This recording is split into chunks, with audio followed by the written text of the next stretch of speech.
Hello friends, this is Sandeep Jain and I am here once again with a new video lecture. और आज हम लोग पढ़ेंगे ओ हेनरी के द्वारा लिखा गया बहुत ही प्यारी सी एक स्टोरी जिसका नाम है the gift of the Maggi. Gift of the Maggi जो है दोस्तों, ये बीबीएम, बीएससीआईटी, आपको बैस्पैम कोर्स हो गए और बीसीए कोर्स हो गए, इसके सेकंड ईयर का इंग्लिश का वोकेशनल कोर्स है, सब्सिडरी पेपर का है ये।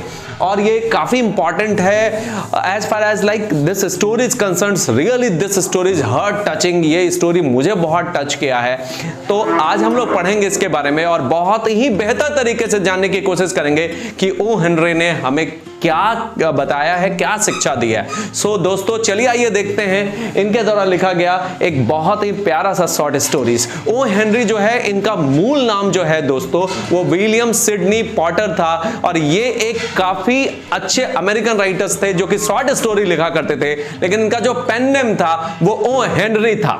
ओके, सो ओ हेनरी, ये टाइटल जो गिफ्ट ऑफ द मैगी है वो कहां से लिए हैं? वो एक बाइबल की एक बहुत ही प्यारी सी स्टोरी है, वहां से लिए हैं। और ये स्टोरी ने एक बहुत अच्छा मैसेज दिया है, एक सैक्रिफाइस है इस स्टोरी में। यहां पे क्या देखो, पहले क्या होता था, ये अभी भी ऐसा होता है कि जो भी क्रिश्चियन लोग होते हैं वो आपको जब भी क्रिसमस आता है तो वो गिफ्ट्स को एक्सचेंज करते हैं, वो एक्सचेंज ऑफ गिफ्ट होता है। तो ये भी एक कहानी एक ऐसे कपल की है जिसमें कि वो एक दूसरे को एक बहुत ही प्यारा सा गिफ्ट देना चाहते हैं, लेकिन वो कपल जो है वो आपको बहुत ही हैंड टू माउथ जीवन जीते हैं। यानी कहने का मतलब ये हो गया, उनके पास पैसे नहीं है कि वो एक दूसरे को गिफ्ट दे सके। क्या बढ़िया गिफ्ट दे, कैसे दे, ये उन्हें खुद समझ में नहीं आ रहा है। और वो चाहते भी हैं कि एक दूसरे को ऐसा गिफ्ट दे जो बिल्कुल एक्सक्लूसिव हो, बिल्कुल स्पेशल हो और वो काफी खुश रहें। ओके, सो यहां पर दो मेन कैरेक्टर्स है, जिम और डेला। जिम जो है वो आपका मेल है और ये काफी लाइक इसके ऊपर एक परिवार की जिम्मेदारी आ गई है। इसके मम्मी पापा नहीं हैं और बहुत जल्दी ही इसकी शादी हो गई है।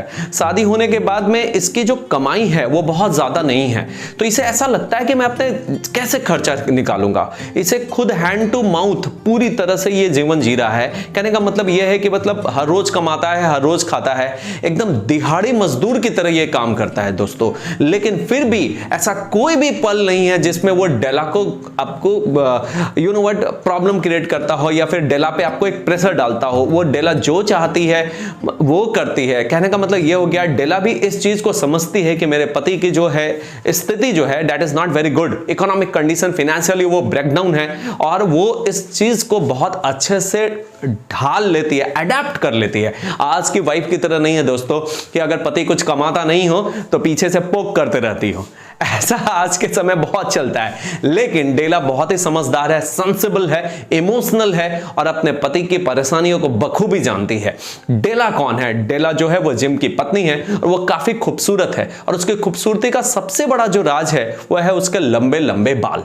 वो उसके बाल इतने लंबे हैं कि वो बिल्कुल नी तक आते हैं और वो जिम जो है उनके बालों पर ही फिदा है, उनके जुल्फों पर ही वो खो जाता है। जब भी उसके जुल्फों को वो देखता है वो मदहोश सा हो जाता है, उसे बहुत प्यारा लगता है उसका वो बाल। ओके, लेकिन अब होता क्या है दोस्तों, वो आप देखिए ऐसे ही जिंदगी चल रही है उन दोनों की, that they are like living very hand to mouth, they are like you know what looking for like every needy things that they need in their life and you know what, even for essential goods they have to work very hard.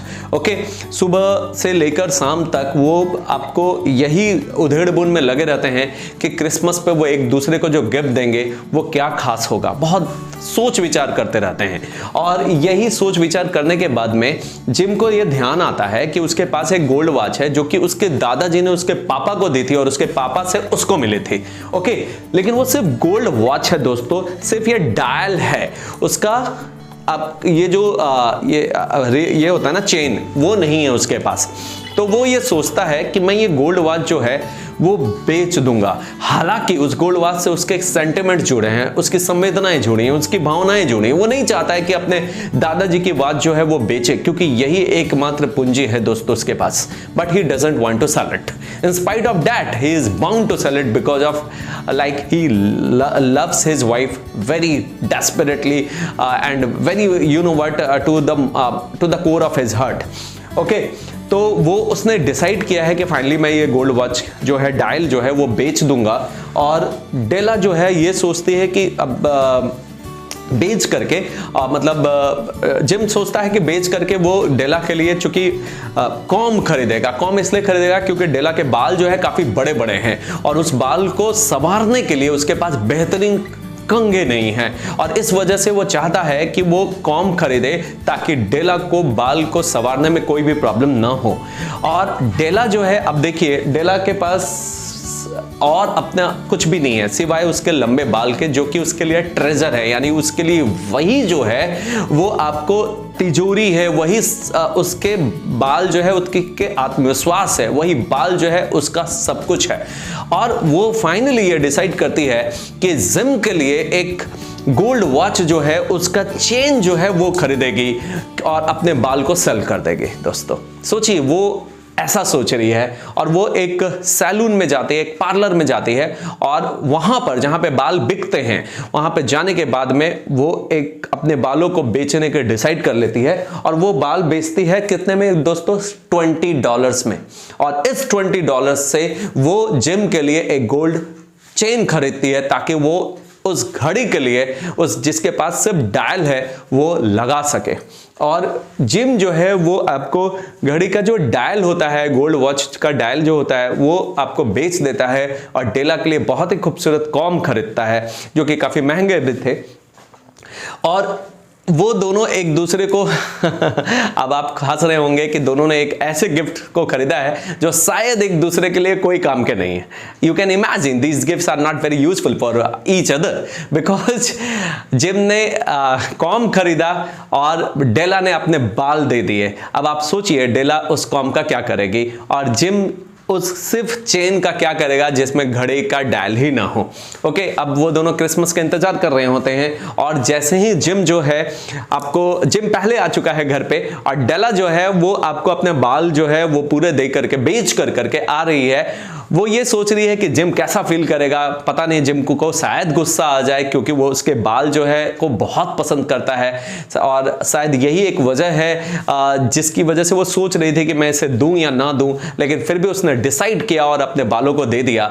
इसके बाद में जब वो घर आ रही होती है उसके दिल की धड़कन तेज हो जाती है, वो फिर भी बहुत संशय में है। He is like, she is completely in like dilemma what gym would think after watching her face. Okay, जब उसके चेहरे को देखेगा तो वो क्या सोचेगा, ऐसा वो सोच रही है। एक बैग जब उसकी नजर पड़ेगी मेरे ऊपर तो उसका क्या रिएक्शन होगा? That reaction may be very much horrible, that reaction may be very much you know what fruitful also. तो she is completely in dilemma, but फिर भी वो हिम्मत कर करके अंदर जाती है और जैसे ही जिम उसे देखता है बिल्कुल अवाक रह जाता है। He is shocked, he is completely in like you know what astonishment कि what ये क्या हुआ है ना।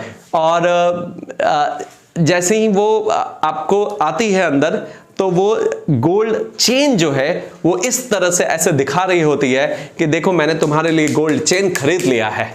और जिम जो है वो दिखा रहा होता है कि देखो मैंने तुम्हारे लिए कॉम खरीदा है, कॉम। दोस्तों अब आप सोचिए, दोनों एक दूसरे के फुलिशनेस पर हंस रहे हैं। दे बोथ आर, पहले तो वो दोनों शॉक्ड हो जाते हैं, फिर एक दूसरे के फुलिशनेस पर हंसते हैं। दोस्तों they both exchange their gifts having no any use. वो दोनों गिफ्ट्स को एक्सचेंज कर रहे हैं लेकिन उन दोनों के गिफ्ट्स का कोई यूज नहीं है क्योंकि डेला के पास में अब बाल नहीं है ताकि वो उसे संवार सके और जिम के पास में उस गोल्ड वॉच का डायल नहीं है ताकि वो उस चेन में लगा सके। तो दोनों के लिए वो गिफ्ट कोई मतलब का नहीं रह जाता है। तो but they are not sad, they are not upset. बाद में वो दोनों बैठते हैं और एक दूसरे को मुस्कुराते हुए देखते हैं और कहते हैं कि कोई बात नहीं, हमारा गिफ्ट एक दूसरे के लिए कोई यूजफुल नहीं रहा, लेकिन आप ये सोचिए कि हम दोनों के बीच का जो प्रेम है वो कितना स्ट्रांग है कि हम दोनों ने अपने सबसे बहुमूल्य वस्तु उसे त्याग दी। We have like sacrificed our the precious part of our life because Della के लिए उसके बाल ही उसके सब कुछ थे, उसके अस्तित्व होने का प्रमाण था। और जिम के लिए जो है उसके दादाजी की घड़ी जो है वो बहुत ही मायने रखती थी क्योंकि वो किसी भी कीमत पे उसे बेचना नहीं चाहता था। लेकिन जब चूंकि अब दोनों को ही एक दूसरे के साथ जिंदगी जीनी है और उन दोनों के बीच का जब प्रेम एक दूसरे के लिए पता चलता है तो वो they are like you know what in the castles of the air, एकदम हवाई किले पर बना लेते हैं। उन्हें ऐसा लगता है कि वो कहां पहुंच गए, क्योंकि उन दोनों का लव जो है वो काफी सैक्रिफाइसिंग है। तो क्या हुआ, अगर उन दोनों की जो फाइनेंशियल कंडीशन है वो बहुत वीक है, उसके बावजूद भी जो प्रेम है, जो बॉन्ड है, जो स्ट्रांगनेस है, वो काफी अच्छा है, वो काफी बेहतर है, जो कि आज के कपल्स में, आज के जो युवा पीढ़ियों में बिल्कुल भी नहीं दिखता। युवा पीढ़ी आज के जो अगर आप बात करें तो they are totally based on money, वो पूरी तरह से पैसे पे बेस्ड है। Love in the absence of money dies. आज के लिए अगर आप कहावत सुनेंगे तो यही होगा कि पैसे के अभाव में प्रेम मर जाता है। लेकिन ये एक बहुत ही अच्छा उदाहरण है कि कैसे पैसे न होते हुए भी एक दूसरे के रिश्ते को कैसे रिस्पेक्ट देना है, कैसे आपको सैक्रिफाइस करना है। वो अगर सीखना हो तो गिफ्ट ऑफ द मैगी को एक बार फिर से सुन लेना दोस्तों। तो मैं चाहूंगा कि आप सब भी एक दूसरे के प्रति जो है प्रेम जो है वो बनाए रखे। अगर कोई भी रिश्ता निभाना है तो प्रेम उसके जड़ है, जो कि काफी इंपॉर्टेंट है, और बिना उसके, उस जड़ के, उस पेड़ का कोई मौजूद नहीं है।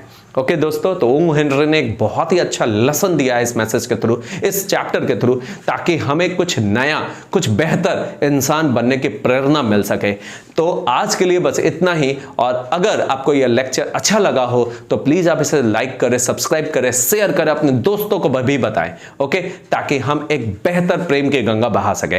That's all for today, thank you.